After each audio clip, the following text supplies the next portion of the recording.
Hey guys, welcome to my channel. இன்னைக்கு நம்ம பார்க்க போற டாபிக் என்னன்னு சொல்லி பார்த்தோம்னா ரீஇன்கார்னேஷன் இல்லைன்னா மறுஜென்மம். மறுஜென்மம்ங்கிறது சயின்ஸா, ஃபிக்ஷனா, மிஸ்ட்ரியா என்னங்கிறது ரொம்ப வருஷமாவே டிபேட்லயே இருக்கக்கூடிய ஒரு டாபிக். சயின்டிஸ்டால எப்படி மறுஜென்மம்ங்கிற ஒரு விஷயம் இருக்குன்னு சொல்லி 100% ஏத்துக்க முடியுதோ, அதே மாதிரி இந்த மாதிரி ஒரு விஷயம் கிடையாது அப்படின்னு சொல்ற அளவுக்கு அவங்க கிட்ட ப்ரூஃப் இல்லாமலேயும் இல்ல. அன்எக்ஸ்பிளைனபிள் ப்ரூஃப் நிறைய எக்ஸிஸ்ட் ஆயிட்டு தான் இருக்கு. உலகத்தையே ரீஇன்கார்னேஷன் மேல ஒரு செகண்ட் கெஸ் பண்ண வச்ச ஒரு கேஸ். அதாவது ரீஇன்கார்னேஷன் ஒருவேளை உண்மையா இருக்கும் போல இருக்கு அப்படின்னு சொல்லி நம்பாதவங்கள கூட நம்பிக்கையை கொண்டு வர வச்ச ஒரு கேஸ் இந்தியால தான் இருக்கு. இன்னும் சொல்ல போனா மகாத்மா காந்தியோட இன்ட்ரெஸ்டையே அவரே கியூரியஸ் ஆகி இந்த கேஸை பத்தி நான் தெரிஞ்சுக்கணும் அப்படின்னு சொல்லி கேட்ட ஒரு கேஸ் இந்தியால இருக்கு. அதை பத்தி என்ன நம்ம லாஸ்டா பார்க்கலாம். அதுக்கு முன்னாடி இந்த ரீஇன்கார்னேஷன்ங்கிறது எந்த கான்செப்டை பேஸ் பண்ணிருக்கு, இது என்ன அப்படிங்கறத பத்தி சின்னதா ஒரு இன்ட்ரோ பார்க்கலாம். இந்த என்டையர் மறுஜென்மம்ங்கிற கான்செப்டே சயின்டிஸ்ட பொறுத்த வரைக்கும் energy can neither be created nor destroyed. It can only be transformed from one form into anotherங்கிற அந்த ஒரு தியரியை பேஸ் பண்ணி தான் சொல்றாங்க. உடம்புக்குள்ள எனர்ஜி, அதாவது உயிர்னு சொல்லப்படுற எனர்ஜி ஒரு மனுஷன் இறந்ததுக்கு அப்புறம் எங்க போகும், என்னவா மாறும் அப்படிங்கிறது இப்போ வரைக்குமே நம்மளால கன்ஃபார்மா சொல்ல முடியல. சோ இந்த தியரியை பேஸ் பண்ணி தான் ரீஇன்கார்னேஷன் உண்மையா இருக்கிறதுக்கு வாய்ப்பு இருக்கு அப்படின்னு சொல்லி சொல்றாங்க. சயின்ஸ்ல இந்த மாதிரி சொல்லியிருந்தாலும் நம்ம கம்யூனிட்டியில கிட்டத்தட்ட 4000 வருஷத்துக்கு முன்னாடி எழுதப்பட்ட வேதாஸ்ல என்ன சொல்லியிருக்காங்க அப்படின்னா, உடம்புங்கிறது வெறும் ஒரு கெமிக்கல் ஃபார்மேஷன் மட்டும்தான். அதுக்கு உள்ள இருக்கிற ஆத்மாக்கு இத்தனை நம்பர் ஆஃப் சைக்கிள்ஸ் இருக்கு. நம்ம சொல்லுவோம்ல 7 ஜென்மம் 8 ஜென்மம் எல்லாம் சொல்லுவோம். இந்த மாதிரி இத்தனை நம்பர் ஆஃப் சைக்கிள்ஸ் இருக்கு. அந்த ஆத்மா அத்தனை நம்பர் ஆஃப் சைக்கிள்ஸை கோ த்ரூ பண்ணணும். அதுக்கப்புறம் தான் இந்த ஆத்மா டிசிபேட் ஆகும் அப்படிங்கிறது தான் வேதாஸ்ல சொல்லியிருக்காங்க. சோ இந்த ரீஇன்கார்னேஷன்ல அதிகமா நம்பக்கூடிய கம்யூனிட்டி எல்லாம் எது அப்படின்னு பார்த்தோம்னா, ஹிந்துஸ் அதிகமா நம்புறாங்க, ஜெயினிசம், புத்திசம் ஃபாலோ பண்றவங்க அதிகமா நம்புறாங்க. இதை தவிர்த்து கிரீக்ஸ் அண்ட் எஜிப்சியன்ஸ் ரொம்ப ஸ்ட்ராங்கா இந்த ரீஇன்கார்னேஷன் மறுஜென்மம் எல்லாம் ரீபர்த்ல அதிகமா நம்பிக்கை வச்சிருக்காங்க. இந்த ரீஇன்கார்னேஷனை பத்தி ரொம்ப அதிகமா ரிசர்ச் பண்ணி ரொம்ப பாப்புலரா இந்த டாபிக்ல எக்ஸிஸ்ட் ஆன சயின்டிஸ்ட் இஎன் ஸ்டீவன்சன். இவர் அமெரிக்கால வர்ஜீனியா ஸ்டேட்ல யூனிவர்சிட்டி ஆஃப் வர்ஜீனியால வேலை செய்யற ஒரு ப்ரொஃபசர். இவர் ரீஇன்கார்னேஷன் மேல ரொம்ப இன்ட்ரெஸ்ட் அதிகமாகி நிறைய கிட்டத்தட்ட 3000 கேசஸ் ஸ்டடி பண்ணியிருக்காரு.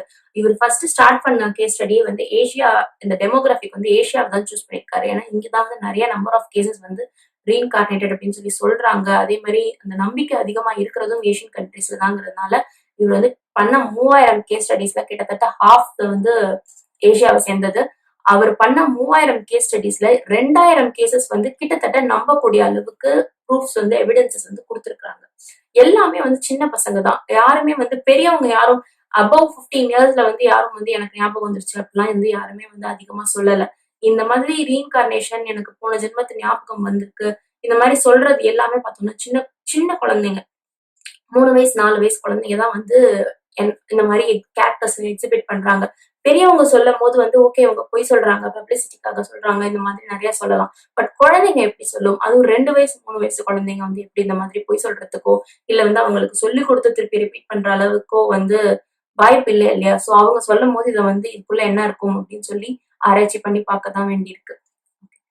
இந்த மாதிரி நிறைய அவர் ஸ்டடி பண்ண நிறைய கேசஸ் பத்தி நம்ம பார்ப்போம். அதுக்கு முன்னாடி ஒருத்தங்க ரீஇன்கார்னேட்டட் அப்படிங்கிறதுக்கு நிறைய சயின்ஸ் இருக்கு அப்படின்னு சொல்லி சொல்றாங்க. இப்போ நான் எனக்கு பூர்வ ஜென்ம ஞாபகம் வந்திருக்கு அப்படின்னா சும்மா நான் சொல்ல முடியாது இல்லையா? ஏதாச்சும் ஒரு கேரக்டர் நான் எக்ஸிபிட் பண்ணணும், அப்பதான் நான் சொல்ல முடியும். அந்த மாதிரி 8 விஷயங்கள் சொல்றாங்க. ஒருத்தங்க ரீஇன்கார்னேட்டடா இருக்கிறாங்க, நான் அதை அவங்க தெரிஞ்சுக்கிறதுக்கு 8 விஷயங்கள் நடக்கும் அப்படின்னு சொல்றாங்க.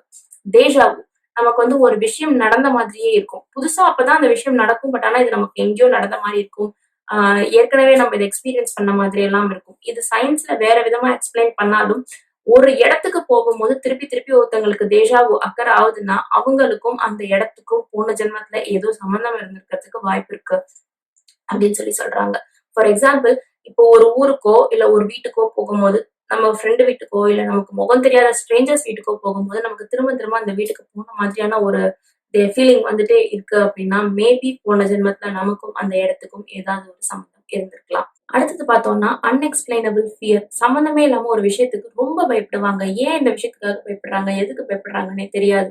மேபி போன ஜென்மத்துல இந்த விஷயத்தினால இப்போ தண்ணிக்கு சில பேர் ரொம்ப பயப்படுவாங்க. சம்பந்தமே இல்லாம தண்ணிக்குள்ள இறங்க கூட மாட்டாங்க. அந்த அளவுக்கு பயம் இருக்கும். மேபி போன ஜென்மத்துல அவங்க அந்த தண்ணினால இறந்து போயிருந்திருக்கலாம். அந்த மாதிரி ஞாபகங்கள் அவங்களுக்கு மெமரிஸா பசங்களுக்கு வரதுனால அவங்க வந்து அதை பார்த்து பயப்படலாம். இது ஒண்ணு சொல்றாங்க. நெக்ஸ்ட் வந்து என்னன்னா இன்டென்ஸ் ட்ரீம்ஸ். அதாவது கனவுல சில சமயம் நம்மளே வேற ஒரு உருவத்துல இருப்போம். ஒரு விஷயத்த எக்ஸ்பீரியன்ஸ் பண்ணிட்டு இருப்போம் கனவுல.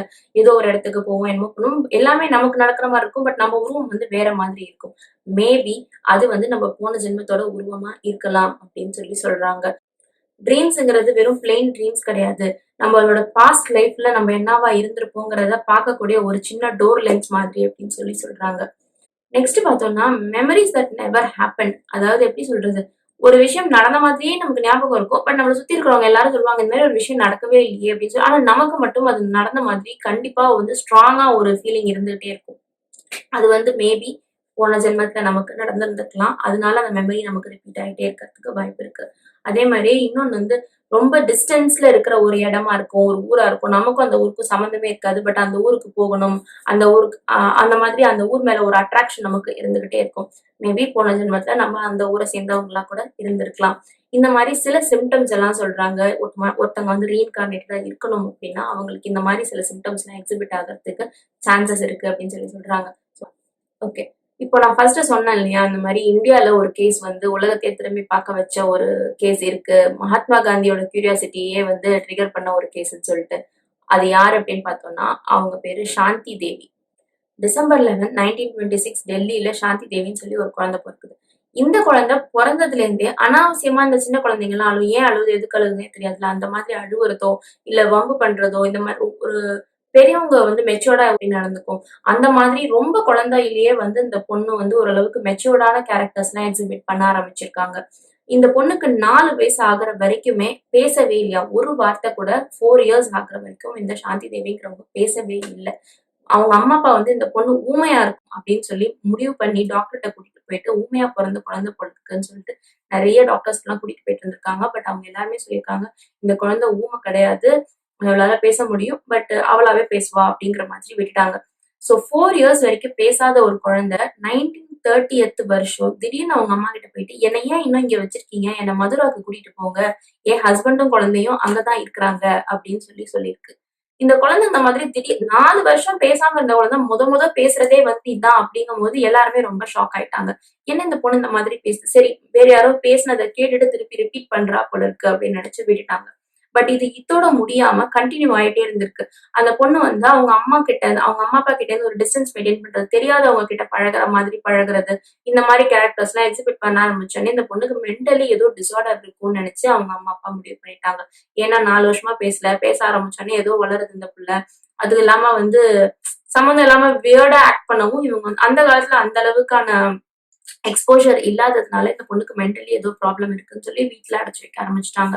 வீட்டுல அடைச்சு வைக்க ஆரம்பிச்சோடனே இந்த பொண்ணு 2 தடவை வீட்டை விட்டு தப்பிச்சு ஓட பார்த்திருக்காங்க. ஓட ஓடி போன குழந்தைய திருப்பி கூட்டிட்டு வந்து இந்த பொண்ணுக்கு கன்ஃபார்மா பைத்தியம் தான் சொல்லிட்டு வீட்டுல ரூம்ல அடைச்சு வைக்க ஆரம்பிச்சிட்டாங்க. சோ வந்து ஒரு வீட்டுல ஒரு விஷயம் நடக்குதுன்னா அது அப்படியே ஸ்ப்ரெட் ஆகி பக்கத்து ஊர் வரைக்குமே போயிடும். அந்த மாதிரி இந்த பொண்ணு இந்த மாதிரி பண்ணுது அப்படிங்கிற விஷயம் வந்து ஸ்ப்ரெட் ஆகி நிறைய பேருக்கு தெரிய ஆரம்பிச்சிருச்சு. அப்ப ஒரு நாள் ஒருத்தவங்க வந்து சொன்னாங்க, இந்த பொண்ணு திருப்பி திருப்பி தப்பிச்சு ஓடுறான்னா ஏன் வந்து புடிச்சிட்டு வந்து அடைச்சு வைக்கிறீங்க, அவ என்ன சொல்ல வரான்னு தான் கேட்டு பாப்போமே அப்படின்னு சொல்லிட்டு ஒரு நாள் அவளை உட்கார வச்சு ஊர் ஜனங்கள்லாம் கேட்டப்போ அவ சொல்லியிருக்கா, என் பேரு சாந்தி தேவியே கிடையாது, என் பேரு லுகிடி அப்படின்னு சொல்லியிருக்கா. எல்லாருக்குமே ஷாக் ஆயிடுச்சு. லுகிடிங்கிறது நம்ம அவங்க ஊர்ல வைக்கக்கூடிய ஒரு பேரே கிடையாது. லுகிடியா, நீ என்ன ஏதோ புதுசா சொல்ற அப்படின்னு சொல்லி கேட்டப்போ, ஆமா என் பேரு லுகிடி, எனக்கு வந்து ஒரு ஹஸ்பண்டும் ஒரு குழந்தையும் வந்து மதுரால இருக்கிறாங்க, என் ஹஸ்பண்ட் வந்து என்ன கொன்னுட்டாரு அப்படின்னு சொல்லியிருக்கா. இந்த பொண்ணு இந்த மாதிரி சொன்ன உடனே யாராலையுமே நம்ப முடியல. அதே சமயத்துல சில பேர் வந்து இந்த பொண்ணுக்கு ஏதோ பேய் பிடிச்சிருக்கு அப்படின்ற மாதிரி எல்லாம் வந்து நம்ப ஆரம்பிச்சுட்டாங்க. கொன்னுட்டாருன்னா என்னம்மா சொல்ற அப்படின்னு சொல்லி கேட்டப்போ, ஆமா நான் நான் வந்து இப்பதான் வந்து சாந்தி தேவியா இருக்கேன், இதுக்கு முன்னாடி நான் லுகிடியா இருந்தேன், அப்ப நான் மதுரால தான் இருந்தேன், அங்க வந்து எனக்கு ஒரு குழந்தை இருக்கு, நான் என் குழந்தைய போய் பார்க்க போகணும், திரும்ப திரும்ப அவங்க வீட்டுல வந்து நான் என் குழந்தைய பார்க்க போகணும், ஒரு 4-5 வயசு குழந்தை வந்து அதோட குழந்தைய போய் பார்க்க போகணும் அப்படின்னு சொன்னா யாருக்குதான் இரிட்டேட் ஆகாது. சோ வந்து அவங்க சரி இது என்ன பண்றதுன்னு தெரியல அப்படின்னு சொல்லி விட்டுட்டாங்க. இந்த நியூஸ் வந்து இப்போ எப்படி நம்ம யூடியூப் அது இதுன்னு வைரல் ஆகுதோ அப்ப இந்த நியூஸ் வந்து ரொம்ப பாப்புலரா டெல்லி ஃபுல்லா பரவிடுச்சு. அந்த மாதிரி இந்த விஷயம் ஸ்ப்ரெட் ஆகி மகாத்மா காந்தி காதுக்கு போயிருக்கு. 1935ல, அதாவது இந்த பொண்ணுக்கு ஒரு 8-9 வயசு இருக்கும் போது மகாத்மா காந்தி இந்த பொண்ணு நான் பார்க்கணும், இந்த பொண்ணு என்னதான் இந்த பொண்ணு சொல்ல வருதுன்னு நான் கேட்கணும், இந்த கேஸ்ல ரொம்ப இன்ட்ரெஸ்ட் ஆயிட்டு கேட்டிருக்காரு. அதே மாதிரி இந்த பொண்ணையும் கூட்டிட்டு போயிருக்காங்க மகாத்மா காந்தி கிட்ட. அவரும் வந்து இந்த பொண்ணை உட்கார வச்சு ஃபுல் கதையும் கேட்டுட்டு உன்னால இவ்வளவு விஷயங்கள் சொல்லும் போது நீ சொல்ற உன் ஹஸ்பண்ட் யாருன்னு உன்னால ஐடென்டிஃபை பண்ண முடியணும்ல, அவர் பேர் என்ன அப்படின்னு சொல்லி கேட்டிருக்காரு. கேட்டப்ப அவர் பேரு ஷோபே அப்படின்னு சொல்லி அந்த பொண்ணு சொல்லியிருக்கு.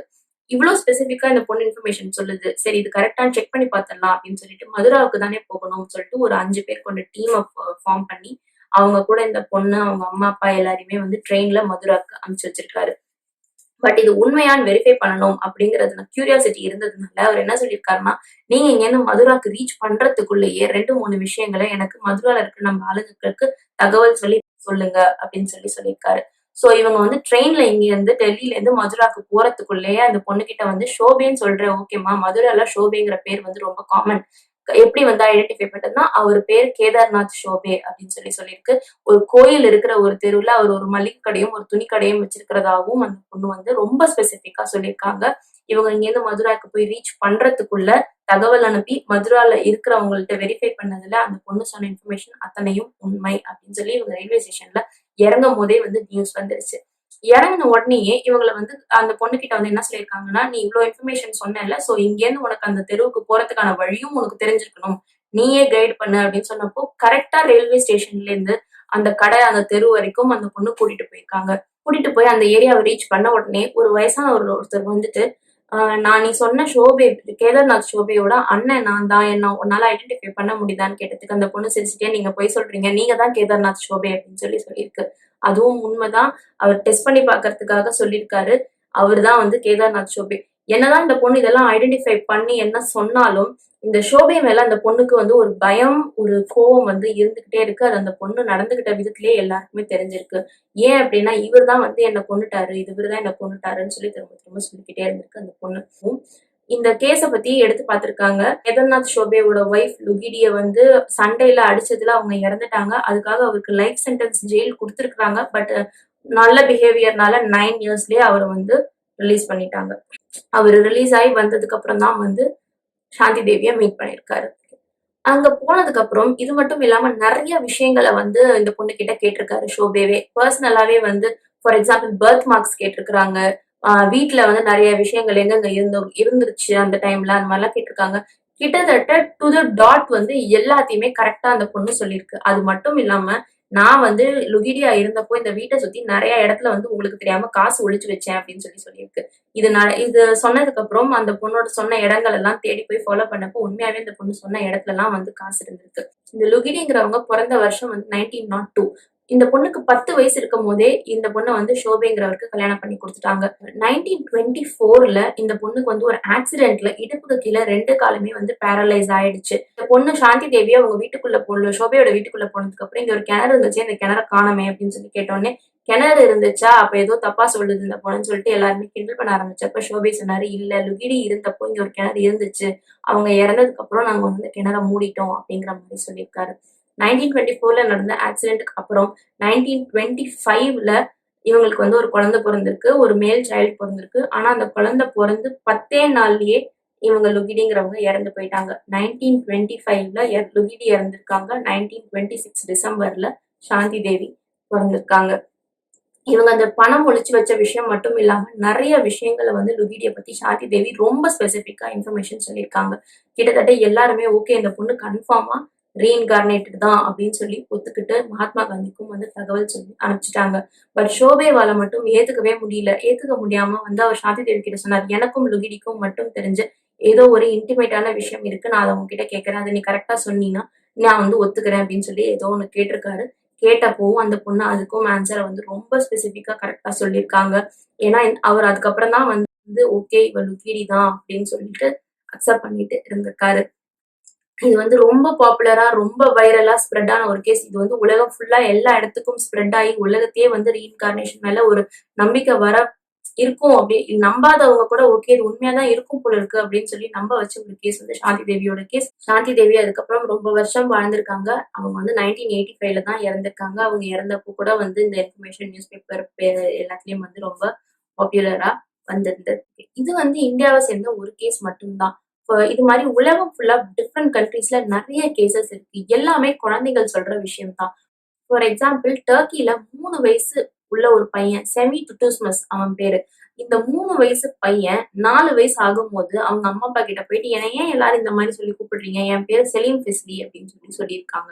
செலீம் ஃபெஸ்லிங்கிற பேரை கேட்டோடனே அவங்க அம்மாக்கு ஒரு ஷாக். ஏன் அப்படின்னா துஸ்மஸோட அம்மா பிரெக்னெண்டா இருக்கும்போது அவங்களுக்கு கனவுல செலீம் ஃபெஸ்லின்னு ஒரு கேரக்டர் வந்திருக்கு. முகம் ஃபுல்லா ரத்தத்தோட ஒரு கனவு வந்திருக்கு. அந்த பேரு அவங்களுக்கு ரொம்ப மனசுல நின்னு போனதுனால அதே பேரை இந்த பையனும் சொல்லும்போது அவங்க ஷாக் ஆயிட்டாங்க. இந்த பையன் அவங்க அம்மா கிட்ட போயிட்டு இப்பதான் நான் சின்ன பையனா இருக்கேன். நான் இதுக்கு முன்னாடி ஒரு பெரிய ஆளா இருந்தேன். என்ன முகத்துல 2, 3 இடத்தெல்லாம் காமிச்சு இந்த இடத்தெல்லாம் சுட்டு தான் கொன்னுட்டாங்க அப்படின்னு சொல்லியிருக்காங்க. இந்த பையன் இப்படி சொல்றானதுக்கு அப்புறம் வெரிஃபை பண்ணி பார்த்தப்போ உண்மையாவே இந்த பையன் டுட்டுல்மஸ் பொறக்கறதுக்கு 2 மந்த்ஸ் பேக் இவங்க இருந்த ஏரியால இருந்து கொஞ்சம் தூரத்திலேயே செலீம் ஃபெஸ்லிங்கிற ஒருத்தரை சுட்டு கொன்னிருக்காங்க. அதே மாதிரி அவரை சுட்ட இடங்கள் ரைட் சைடு இயர், நெத்தின்னு 2, 3 இடத்துல அந்த பையன் சொன்ன இடம் எல்லாமே கரெக்டா இருந்துச்சு. இதுல இன்னுமே ரொம்ப ஆச்சரியமான விஷயம் என்னன்னா, இந்த பையன் சொன்னான் இல்லையா என்ன ரைட் சைடு காதுல சுட்டு கொன்னாங்கன்னு.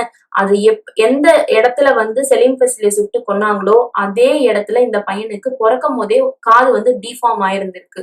அது எப்படி அதே மாதிரி நெத்தியில இந்த இடத்துல சுட்டாங்க அப்படின்னு சொன்னா அந்த இடத்துல ஒரு சின்ன பர்த் மார்க்கும் இருந்திருக்கு. எல்லாமே இது இல்லன்னு இவ்வளவு ப்ரூஃப் இருக்கும் போது எப்படி இதெல்லாம் இல்லைன்னு சொல்லி நம்ப முடியும். இந்த மாதிரி ஆல் ஓவர் த வேர்ல்ட் நிறைய குழந்தைங்க சொன்ன கேசஸ் நிறைய இருக்கு. ஸ்டீவன்சன் சொன்னேன் இல்லையா, இவர் பண்ண 3000 கேஸ் ஸ்டடீஸ்ல கிட்டத்தட்ட 75% ஆஃப் த கேஸ் ஸ்டடீஸ் எல்லாமே 10 வயசுக்கு உள்ள இருக்கிற குழந்தைங்க சொன்ன கேசஸ் தான். அதே மாதிரி ப்ரூவ் பண்ண ஒருவேளை உண்மையா இருக்கும் அப்படிங்கிற அளவுக்கு ப்ரூஃப் எக்ஸிஸ்ட் ஆகிற கேசஸும் இந்த 10 வயசுக்குள்ள இருக்கிற குழந்தைங்க சொன்ன கேசஸ் தான். ஏன்னா பெரியவங்க எவ்வளவு வேணாலும் ஃபேப்ரிகேட் பண்ணலாம் உண்மையை. குழந்தைங்க அந்த அளவுக்கு ஃபேப்ரிகேட் பண்ண தெரியாது. சோ அவங்க சொல்லும் போது அதுல இருக்கிற ட்ரூத் என்னங்கிறத நம்ம ஆராய்ச்சி பண்ணி தான் ஆகணும். இதுல என்ன ஒரு விசித்திரமான விஷயம்னா, இந்த மாதிரி நான் ரீஇன்கார்னேட்டட் எனக்கு இந்த மெமரி இருக்கு அப்படின்னு சொல்ற குழந்தைங்க எல்லாத்துக்குமே ஒரு 12, 13 வயசுக்கு அப்புறம் இந்த மெமரிஸ் எல்லாம் ஃபேட் ஆக ஆரம்பிச்சிடுது. அதாவது இந்த அடலசென்ட் ஏஜை ரீச் பண்ணும்போது இவங்களுக்கு இந்த ப்ரீ பர்த்தோ இல்ல இதுக்கு முன்னாடி இருந்த மெமரிஸோ இது எல்லாமே கொஞ்சம் கொஞ்சமா ஃபேட் அவுட் ஆகி அவங்க இப்ப இந்த பர்த்ல என்னவா இருக்காங்களோ அந்த மெமரிஸ் மட்டும் தான் இருக்கு. சோ இது என்னங்கிறதுல சயின்ஸ் இன்னுமே ஆராய்ச்சி நடந்துகிட்டு தான் இருக்கு. மேல ப்ரூஃப் கண்டுபிடிச்சாங்கன்னா என்னங்கிறத பத்தி பார்க்கலாம். உங்களுக்கு இந்த மாதிரி ஏதாவது எக்ஸ்பீரியன்ஸ் இருந்துச்சுன்னா கமெண்ட்ஸ்ல மென்ஷன் பண்ணுங்க. லைக் பண்ணுங்க, ஷேர் பண்ணுங்க, சப்ஸ்கிரைப் பண்ணுங்க. இன்னும் இந்த மாதிரி வேற ஏதாவது டிஃப்ரெண்டா டாபிக்ஸ் தோணுச்சுன்னா கமெண்ட்ஸ்ல மென்ஷன் பண்ணுங்க. நம்ம நெக்ஸ்ட் வீடியோல